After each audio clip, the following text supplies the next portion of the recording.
Hello, everyone, and welcome back to another episode of Saturday Night Sleepover. I'm your host, Charlie, and today we're doing another news segment with Elena. Yes, hello. I'm glad to be back. Yay! I'm going to adjust my mic because I want to look at you in the face. Yes. We're in a bigger space today, so it's not as intimate. Yes. Last time we were in the coffin room, as Caitlin likes to call it. Today we are trying a new space that the Fayetteville Public Library offers. It is formerly known as the editing bay, but they recently put some recording equipment in here. Okay. That's And nice. so It looks nice. I know, and it is nice. It's comfy in here. We don't have to sit on each other's laps, essentially. Yes. Lovely. Kind of miss it, though. The other day, I went to a party. It was a Christmas, like a friend Christmas party, and someone was talking about flight, how they're interested in becoming a pilot. Yes. And I was like, have you heard of Fayetteville Public Library and how they have an FAA certified flight simulator that you can use for free?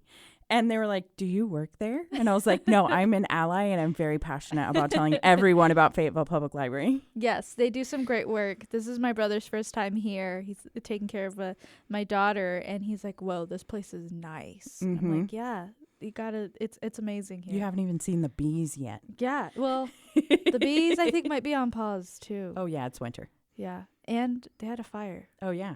I'm not sure if they're putting the beehives back up. Oh, I thought they were back. Okay, I'm not sure. I don't know. Anyways. We need a librarian. Yes. Please clarify. Get in our comment We'll section. fact check that here. Anyways, we have had some crazy news. Mm-hmm. I think even if you're not a constant news watcher, you have heard some of these buzzing words that we're going to be talking about today. And just a reminder, today is December 18th. Mm-hmm. So anything can change. Yes. We are recording based on the knowledge that we have been able to figure out right now. Yes. And we will post all of our sources in the show notes. Yes. So we'll start off with one of the biggest topics within the past month, which is 26-year-old Luigi Mangione, who is facing multiple murder charges for killing the CEO of United Healthcare, Brian Thompson. Luigi is accused of killing the CEO of one of the largest companies in the United States of America. Yeah. Which I thought was crazy because I've never even heard of United Healthcare. Really? Yeah. You know, one, I grew up without insurance just because my parents made too much money that it would cost them more. So we were always out-of-pocket patients. Yes. If that makes sense. Yeah. So because they've always been business owners, so it was just kind of like a waste of money basically for them. Mm-hmm. So, you know, I'm not very familiar with the insurance world. I barely got insurance for the first time in the past 2 years. The only reason why I know about insurance is because I have a type 1 diabetic at home.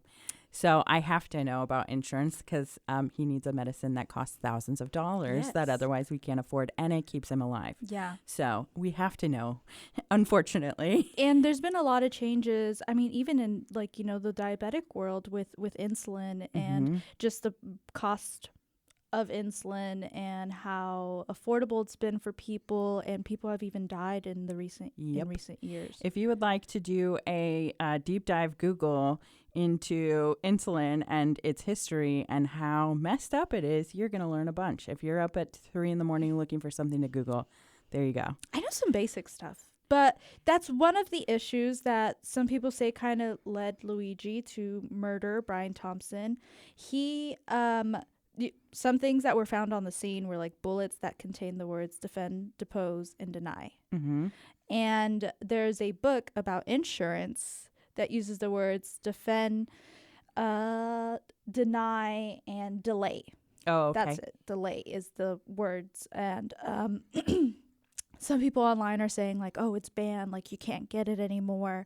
I did find it, and I have read a little bit about it. And I guess just because I'm younger, you know, I'm in my 20s, I haven't really had to mess around too much with insurance. Yeah. But my dad has always been like, he's always told me like, oh yeah, you know, you have to make sure that you especially with like house prices going up so much in the past 3 years, right? Exactly. Their house was valued at one thing. Now it's like triple that amount. And it's like, if you don't update your insurance and if something bad happens, like a tornado, you know, all of that changes. So that book really goes into not just health insurance, but also different types of all insurance. kinds of insurance. Yeah. So, Those were some words on the bullets. There was also a backpack that was found at Central Park with Monopoly money.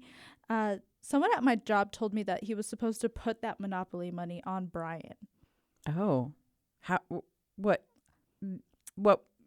more information is there? I know that's and I didn't check that, but I thought that was interesting.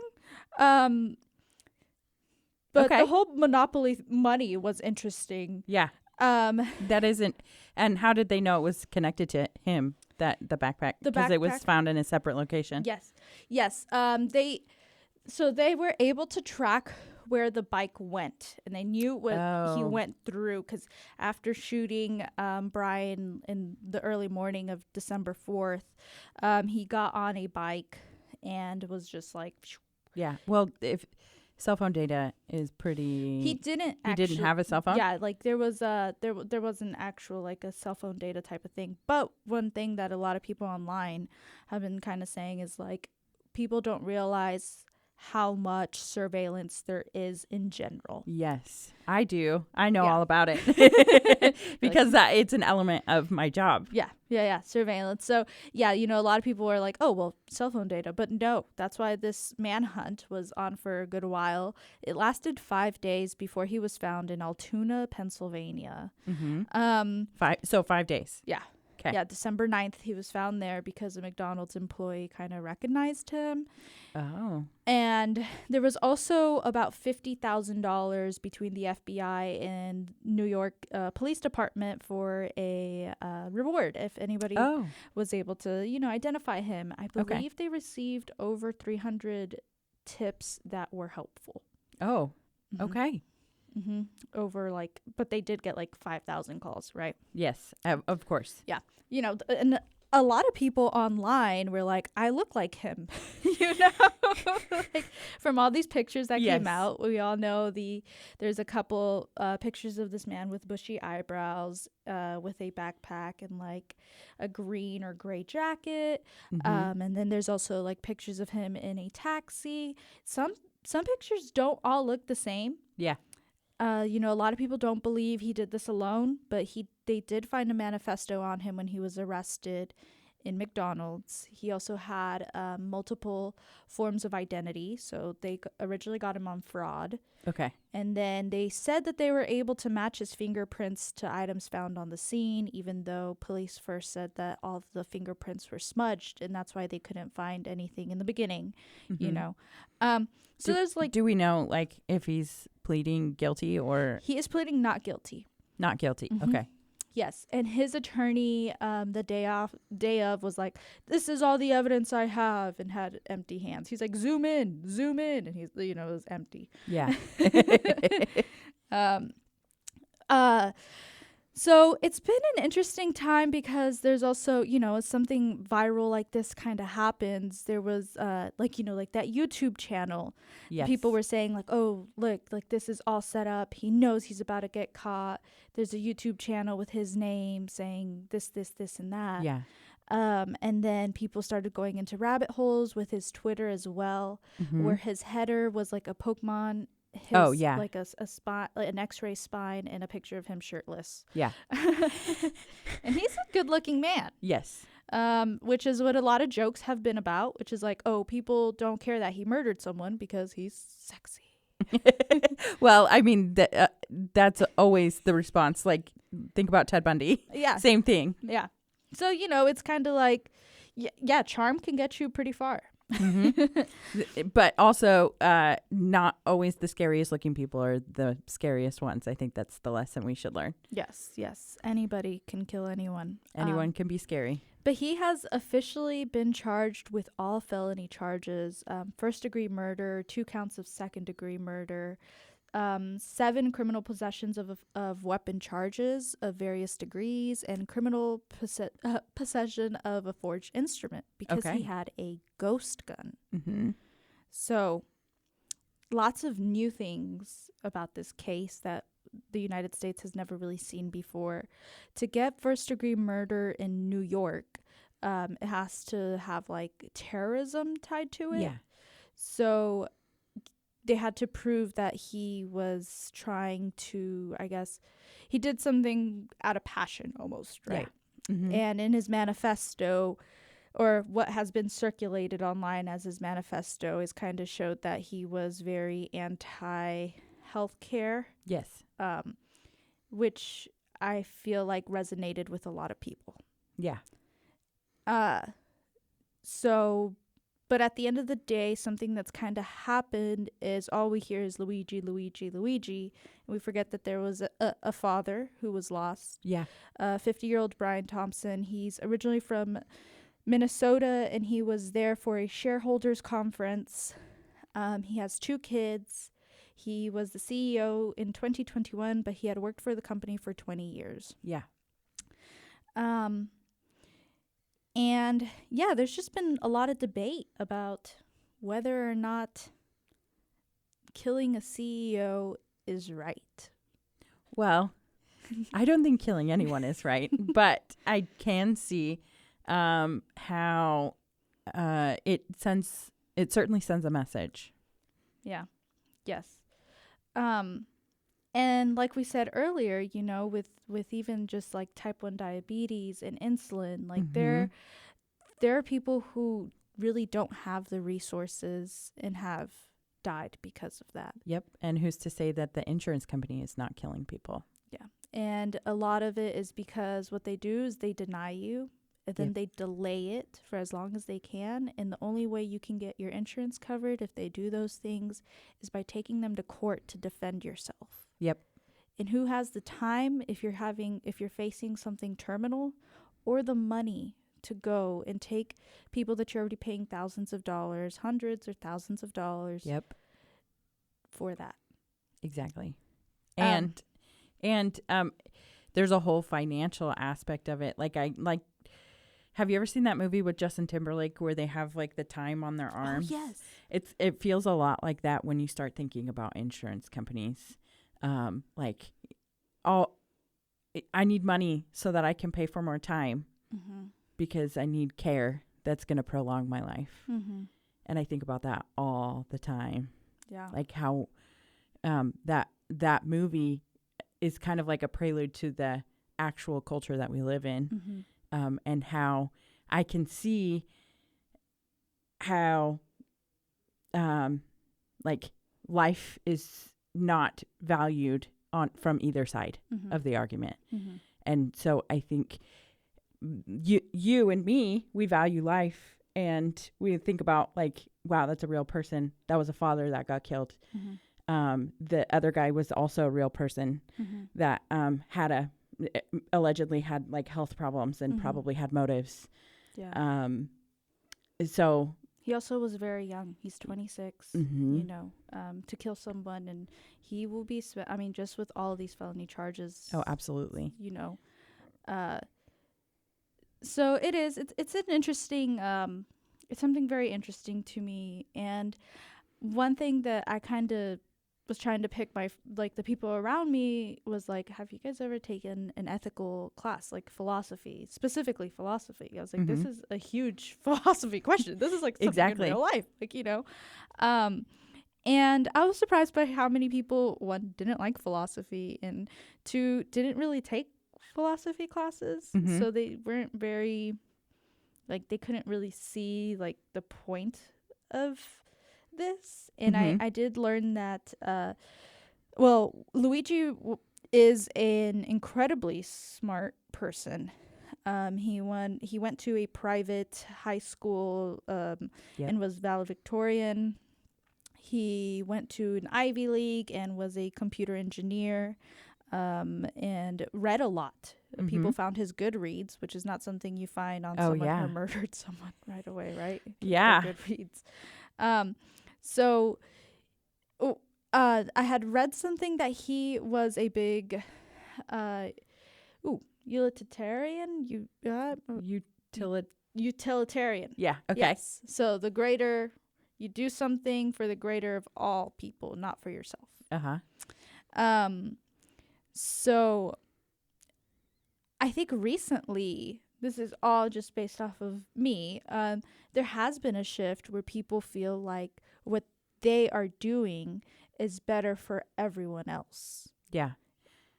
And some kind of recent, like someone that I could think of was Kyle Rittenhouse, who was an 18-year-old who shot and killed 2 people and injured 1 during the 2020 madness of, race and police.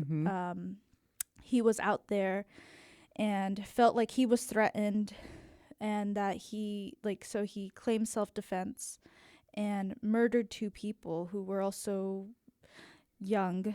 I want to say they were both under the age of 40. And he was found not guilty, and that, it was self-defense. Yeah. But it also kind of had this shift of it's okay to kill people. Oh, okay. Yeah, like it was during a highly publicized Yes. story that everybody had, similar to Columbine. Before Columbine happened, school shootings were very minimal, but then once everybody sees that the attention that they get and things like that, there becomes a trend. Yeah.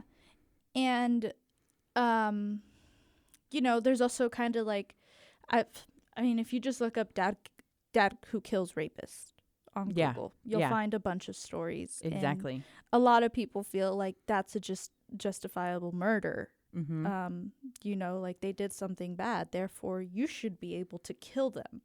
And kind of just like not putting anything in the justice system. But whenever we also see the justice system stand for people who claim self-defense on murdering, you're kind of like, is it all equal? Like, where are we landing now with this? I do think that there's like elements of self-defense that if you do kill another person, it like it's not the same action as intentionally killing someone. However, I personally, for myself, I am like against humans killing humans in general, and that includes like the death penalty. Like the older I get and the more like experience I get in career fields and like people I meet in different career fields and all kinds of things, I'm like, there's nobody special. Nobody knows more than another person about being a human. We're all humans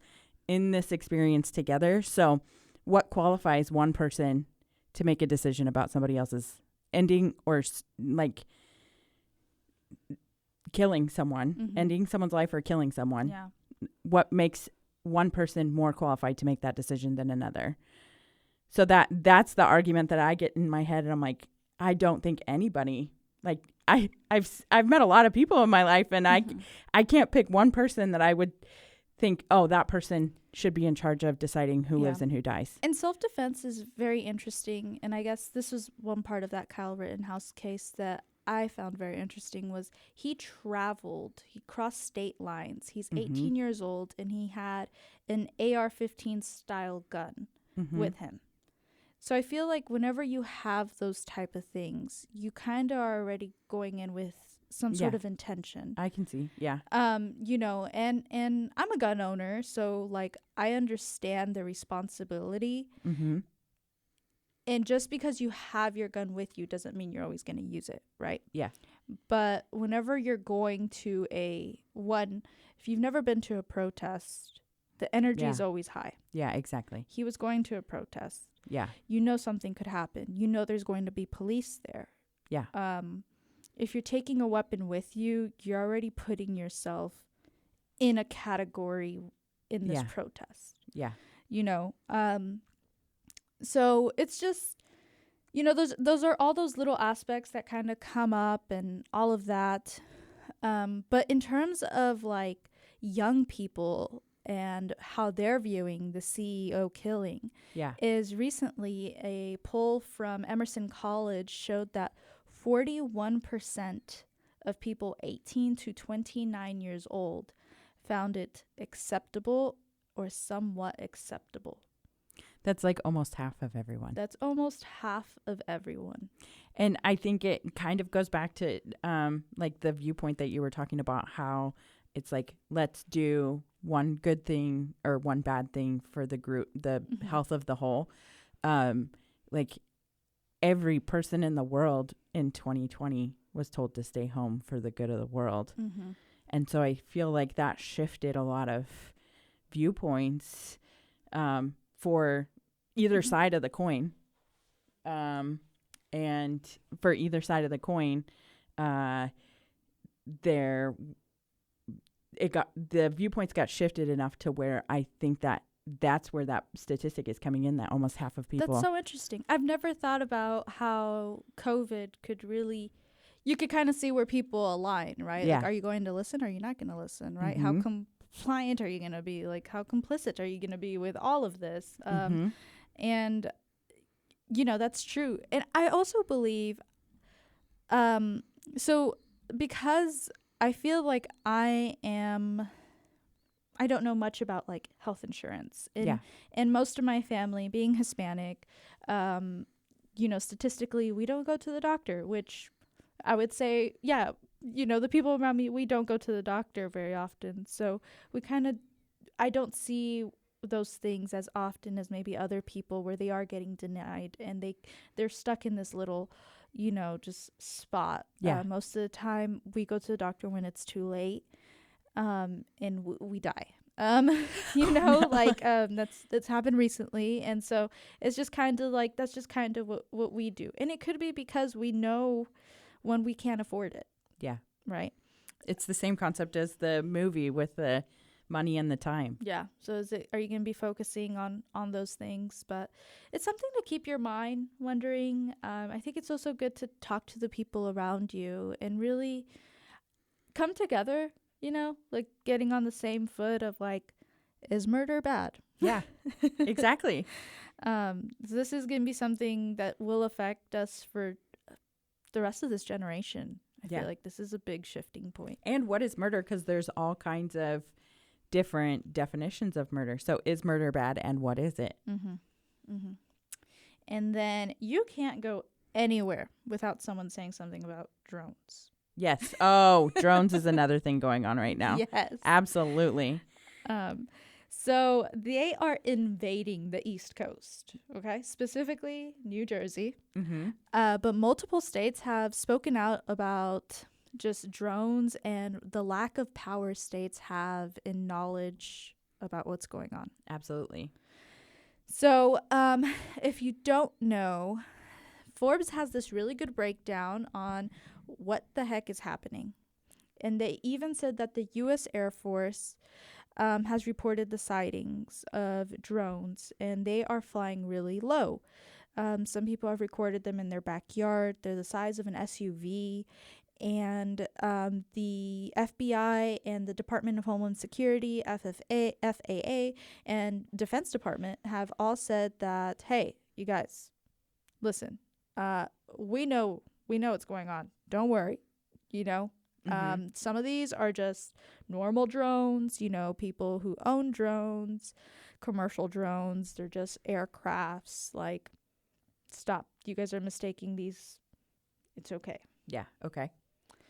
But there has been closures of like aviation, you know, from the Air Force to airports closing down for 4 hours or more because they don't know what's going on. So it's, you know, it's like this whole thing of like, we don't have a clear answer. Yes. It's gotten to the point where there's been some legislation. Different states have been saying, Missouri and Oklahoma, like, we need to know what's going on.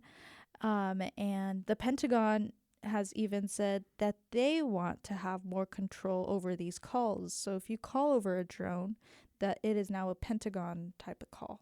Oh, okay. So they're trying to pass that through Congress right now. They're trying to get some legislation and just, you know.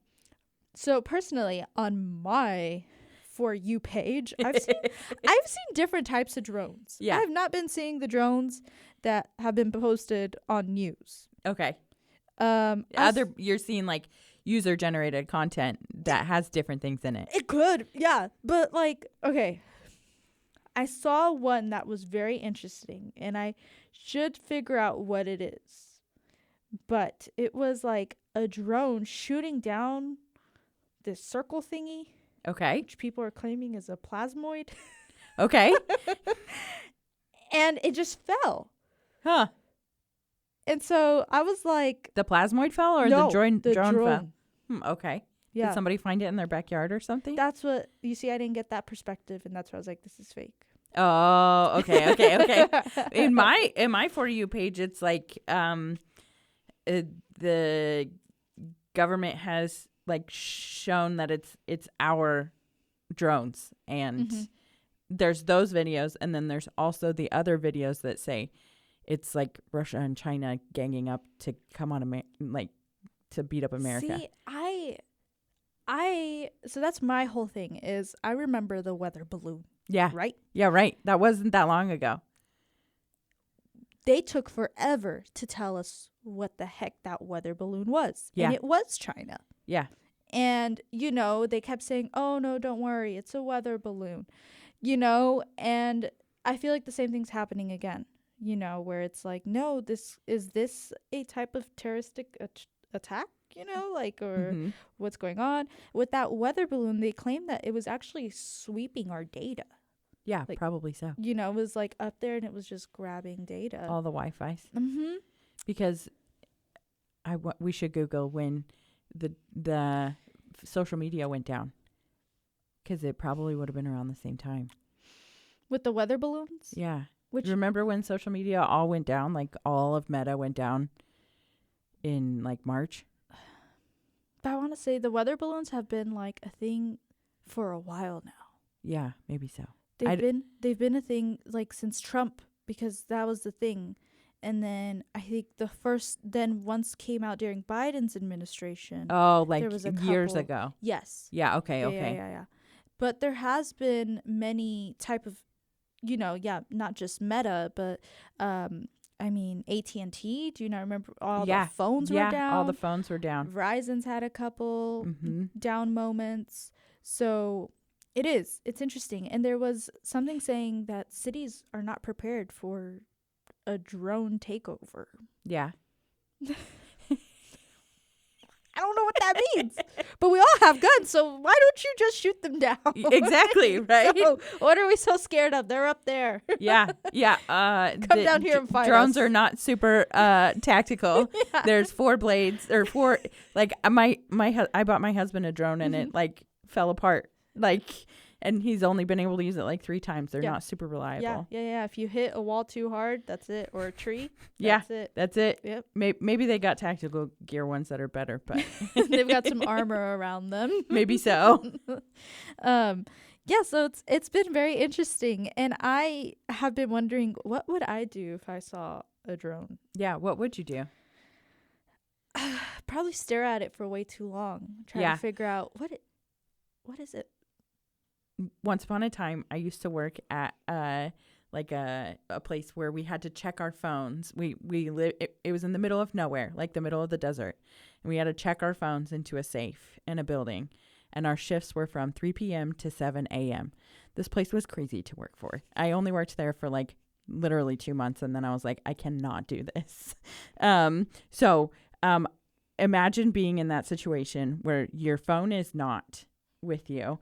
You've been on shift since 3 p.m. the day before, and it is 7 in the morning, and you go outside and you see, like, this was before like SpaceX was a big deal. But sometimes, when you go outside and you see SpaceX and it's like fire in the sky and it looks like an alien is coming down to like kill us all.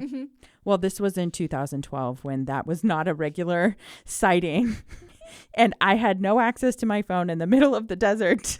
And I walk outside of the cabin and I see one of those in the sky. Yeah. And I was like, this is it.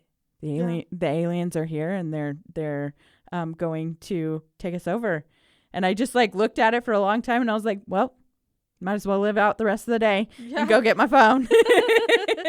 Yeah, so like I can't even imagine not having my phone, because I feel like I would use my phone to zoom in closer. Yeah, exactly. Right, to figure out like what is this? It was 2012, so we didn't really have Zoom back then. Your Zoom is just like basically like a double tap on a picture. I just Googled it, and then I didn't find any information. And after shift, I still Googled it and didn't find any information, so I just went home and lived the rest of the day. Yeah. So the drone thing is definitely something that's going to be changing. We're going to learn more information, hopefully. Yeah, we'll have an update for that, probably, most likely. Yeah, Trump said that they know what's going on and the government needs to tell us. And so maybe he'll tell us once he comes into office. But he said he would not be staying in New Jersey. Oh, really? Okay. In a press conference, like they asked him, hey, dude, what about these drones? So, okay. Yeah. Well, then. That's a new piece of information I haven't heard. That sounds stressful for people, listeners in New Jersey. Are you okay? Yeah. And then next up, we've got the, oh my gosh, how do I say Hawk Tua? Yeah, Hawk Tua. Spin on that thing, right? That's what she said. So, do you trust people easily? Sometimes. Like you'd give them money? No. Okay. I would have a conversation with them about like a stranger. I've overshared with you before. Yeah. Yeah. So that's the way I trust people easily. So people really trust Haley Welch, better known as Hawk Tua. Hawk Tua girl, not just Hawk Tua. Yeah, sorry. I'm not too familiar with her. If I'm being completely honest, I know I didn't. My husband was like, have you not seen this girl? She's been like everywhere. And I'm like, what are you talking about? Yeah, she's all up in my feed. Yeah, she went viral after doing like a man on the street type of interview where she said, you got to hack Tua and spit on that thing. Yes. And that's how she got famous. Yeah, that's how she got famous. And she tested her trust by having thousands of people invest in her crypto coin. So what is a crypto coin? It is on the blockchain. That's the thing I know. Yes, it is on the blockchain. I'm not going to go into that much in depth about everything, but it's digital currency. Yeah, it's digital currency where you can buy and sell different coins, similar to the stock market, but it is not based on a dollar or anything like that. It is based on the internet and whether or not you can unlock. Yes, a cryptograph, and whether or not you can unlock certain coins that have been hidden away. So there are some people on the internet that are like mining is what they're called, these crypto coins. And once you unlock that coin, it changes the price of it, and you can then use that to trade similar to the stock market. Yes. Is that the crash course we all needed? And you use real money to buy digital coins. So yes. Sometimes you could put $1 and buy 50 coins because it's valued at a lesser amount. And the most common demographic I have encountered that buys cryptocurrency is like 20 to 40-year-old males that are very broy. I own a lot of crypto. Oh! I bought into Doge a couple years back. Really? I've made quite a bit of money because of Elon Musk. Oh, really? Okay. Yes. That's interesting. Also, a lot of my friends, a lot of my male friends were like, hey, you got to get in on this. And they've helped me make quite a bit of money. Yeah. My husband dabbled in it from here. Like, it was popular when it was probably like 2015 when Bitcoin. Like nobody knew about it, and then everyone knew about it, and a bunch of people made lots of money. And so like all of the bros at the manufacturing plant he worked at, they were like, we're gonna do this, and they all did it, and we did it a little bit, but we made some money, but not like the hundreds of thousands of dollars that some people made. Yeah. So she was selling her crypto coin as a way for people to kind of get started. You know, it was supposed to be a beginner's coin. A lot of people kind of coined it as a meme coin. Yeah. Because she's a meme. Yeah, she got famous from a meme situation. Yeah. So her coin was named Hawk. Okay. And when it went live, it lost 90% of its value. Oh my gosh. which it dropped from 425 million. That's the market cap. And then once it hit the markets, it dropped to $30 million. Wow. Now, this is what's known as a pump and dump, which is kind of like insider trading. Basically, you get a lot of people to pump in some money, and as soon as they do, you take out all your money. Yep. And you're left with, because they just valued it a lot more. Yep. So you were able to sell your thing that you bought for pennies on the dollar. Yep. Now to maybe $1, right? So you just made that 90% profit and left everyone else to lose. Yep. This was really big in the news, and it kind of shocked me because I was like, I've heard of Haktua just these couple of times, and how the heck did people... Well, I think as a meme famous person, she is really trying to capitalize on that the 5 minutes of fame that she's got, and so she's gone to all different kinds of arenas to do that. So she's like gone on stage with different performers or gone to different podcasts and did interviews, and she got a publicist and did all the things. Yeah, she has. She started her own podcast. She's been trying to monopolize in a way that like I really haven't seen any other meme people do. Yeah, what I can vaguely remember is I don't want to be that Haktua girl. Like that's what she said she didn't want to be remembered as. Yeah. So she started doing her podcast, and that was kind of some of her selling points. There was this company called Over Here who helped her start her coin because they claimed that they believed in getting people started on crypto. And, you know, some of the information that they have online is like, you're going to help support her podcast. You're here to support the culture, the tech, the changes and things. You're even going to help support her merchandise, podcast listeners. Yeah. Charity supporters. Yeah. So, you know, they kind of were running on that. Since then, she actually has not made any comments. She's kind of just disappeared. Is she alive? I think so. I hope so. I hope so too. You know, Mark Cuban made a comment about it saying that it was just bad luck. You know, like he feels like things just happen. And, you know, people even online could have been like, hey, everybody's gonna, if you know that a lot of people are gonna put money in something and you can convince, you know, other people to put money in something and just pull out, you know, then that's what's going to happen. But there could be changes because crypto doesn't have a lot of regulations right now. Yeah. And a lot of people have been left losing money in crypto, from different types of Doge coins to Shiba Inu coin. Like, you know, they come up with these funny meme names. Like you said, it does have a younger demographic and people who want to make money quick, right? Yeah.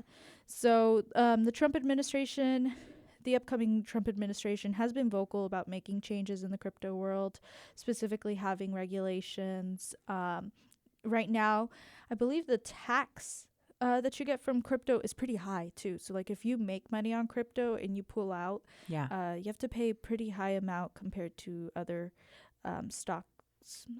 So, you know, things like that could change. Also, maybe just how easy it can be to make a coin.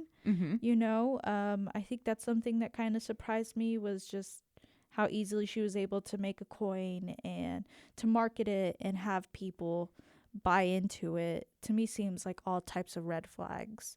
So I believe there should be some sort of regulation on things like that, just to help protect people. But people will be people, and people will buy into things too. So do your research, get yourself educated. Yeah, is what I'm a fan of. Yeah. And let's see here, we didn't get to see I Want to Be Popular. Oh, yeah. The Wicked. Yes. But you did get to go see it with some friends. And we just want to touch back on like how crazy great this movie has done. Yes. So have you seen it? I haven't, but everyone around me has seen it twice. And it's a 3-hour long movie. Yeah. It's that good. Have you watched it twice? No, I'm ready to Okay. watch it twice. So But I'm you looking for a second timer. Okay. Well, I'm here. Let's go. Just kidding. So we did some research on Wicked, and we wanted to just follow up because last time we talked about how they sent a Snapchat into all of our inboxes, and now I've gotten so many. Like, I get ads almost every day now. But if you don't click on it, it goes away. Yeah. So yeah, I just don't click on it. yeah. But anyway, so I don't click. I haven't been clicking on. I click on some of them, but not all of them. So what that Snapchat marketing did for the box office, in part, is Wicked collected $114 million in sales in North America in opening weekend. Wow. Is that a lot? Yes. Okay. It broke several records for Broadway adaptations. Oh, wow. Oh, wow. And so another cool fact that has been in my feed a lot is it was directed by John M. Chu, and under his direction, they decided to do mostly built sets instead of CGI. And then Cynthia Erivo did her own stunts while she was singing, and the singing was live while they were filming. That is crazy. I believe I've seen something about how much Ariana Grande was like practicing. Like, she was like, it was every day for like a year prior. Yeah. And she was already great. Mm-hmm.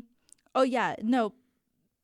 Seeing Ariana Grande's dedication, even though like it was almost like humbling, because she didn't see herself and she knew that there was a possibility she would not get this role, even though she is Ariana Grande. Like, she worked her butt off. Yeah. To really do that. And I think that speaks volume on everyone in that team, not just her. The video I saw on the internet was John Chu like being interviewed, and he said, when we were casting for Glenda, we brought Ariana Grande in because we knew that she was one that we wanted, and she looked like Ariana Grande with all of her makeup and all of her hair done, and it was just her like Ariana Grande image. And he said, we really liked you, but could you come back tomorrow with none of that?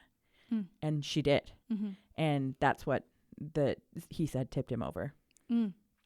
Wow. That sounds really good. And so one thing that I've heard is, well, whenever the movie was first being released, was how are they going to build on? Well, they only did half of the musical. Okay. So, and so that the would musical. Drive me crazy. I know. So they have half of all of the songs in the storyline left to do. But on top of that, the musical was based on books, and that's only one book, and there's 3 books. So I don't know this, I didn't do the research on this, but I'm guessing they're going to do the first musical in 2 parts because it's beloved, and like they knew that they could generate enough funds to get seed money to start the other storylines. Okay. That I like I said, I'm still new to musicals. My stepdaughter has already watched it, and she really liked it. Which kind of surprised me because she doesn't like long movies. She's a kid. So I don't know, I'm very excited. I'm excited to watch this. And one of my favorite things, absolutely favorite thing, is seeing everyone post in costume while going to go watch this movie. Yes. Whether it's just doing like, different type of eye makeup or just dressing up. Like, I feel like that makes things so much fun. I agree. So, did you dress up? I did not dress up. But I did go with my friends, and I sat between Colton and my friend Megan, and they knew nothing about Wicked. But I'm a theater kid, and while I have never seen the musical before, I do know all of the songs because it is a requirement. Yes. You like practice them or whatever. So I knew all of the songs, and I was singing all the songs, and my friend, she's like, how do you know this already? I was like, well, ma'am, we have lots to talk about. Do you not see me? I'm a musical kid. Yeah, my stepdaughter asked me, what's my favorite song? So I've had to listen through the soundtrack. Yes, and it sounds so good. Yes, they did so good. Yeah, and but she's like, oh, this is when they do this. Oh, this is when they do that. Oh, I didn't like this song. This is when this happens. Like, so that's been fun. And I don't know. I guess I've gotten so used to watching things at home now that sometimes I don't feel like I need to go to the movies all the time. My pitch to you is that Cynthia Erivo did all her own stunts. They did live singing, and they literally built all of these sets. They're not CGI. Yeah. So when you see thousands of tulips in a field, somebody planted all of those tulips. Yes, I did see pictures of that. I did see pictures of these are the tulips that they planted in the movie, but I just I guess since I haven't watched the movie, I'm kind of like, and I have no idea what to expect. Seeing it on a large screen format, okay. It is that. I might have to go with my mom first. Yes. This sounds like something my mom would like. Yes, go with your mom. Yes. It's safe for mom. Yeah. At least this part. Yes. I don't know about the next one. Well, she loves musicals. So, I feel like this would be one of the ones that and especially whenever I tell her those things, I think she'll have more admiration for that. And you don't see that very often. I feel like Star Wars, the old Star Wars movies, they hand painted everything and stuff. It's something you don't see very often. Yeah. So. Well, I mean, it was throwback to Wizard of Oz, which was made in like the 30s, and they had to do things differently then because CGI didn't exist. And so it kind of pays homage to that. Yeah. Yeah. Okay. Oh, well, cool. Those are all of our stories that we picked out. Yes. Is there anything else that you wanted to talk about that you didn't get to talk about? Well, it is the end of the year. The next time you will hear us, it'll be sometime in January. And I guess I just wish everyone happy holidays and staying safe. Yes. And, the news can be a little too much at times, and but it's very important to spend time with your family and take those pauses. Like this is an appropriate time to take those pauses. Yes. And if the trees get to have a break from producing, so do you. Yes. So really do take that. And we hope that this wasn't too much. There was some stuff on there, but just always remember that we are people, everyone. Yes. And that you should always have conversations with those around you about anything. Yeah, so exactly. Yeah. Well, where do you want people to find you? People can find me on Instagram at the Elena Ramirez. And also on District 3 podcast. I've missed the last couple podcasts recently, so there's no me. Oh. If you want to listen to me, you're gonna have to go back a little bit, just because I've been a little busy. Yeah. Well. Yes, that's me. Yay! Well, the one thing that I wanted to say, if you liked the topics that we presented today, give us a comment or a thumbs up or something. Yeah. And if there's something that you don't like, or if there's something that you didn't hear that you wanted to hear about, like something in your feed that you're like, you guys should cover this. We are open. Our inboxes are open, so please send us a message. Yeah, we kind of come up with these the week of. We kind of have a general idea of what we're going to talk about, but we send each other videos on Instagram. Yes. And just send us. And also, if you have any perspectives too, we shared a lot of our own personal views on things today.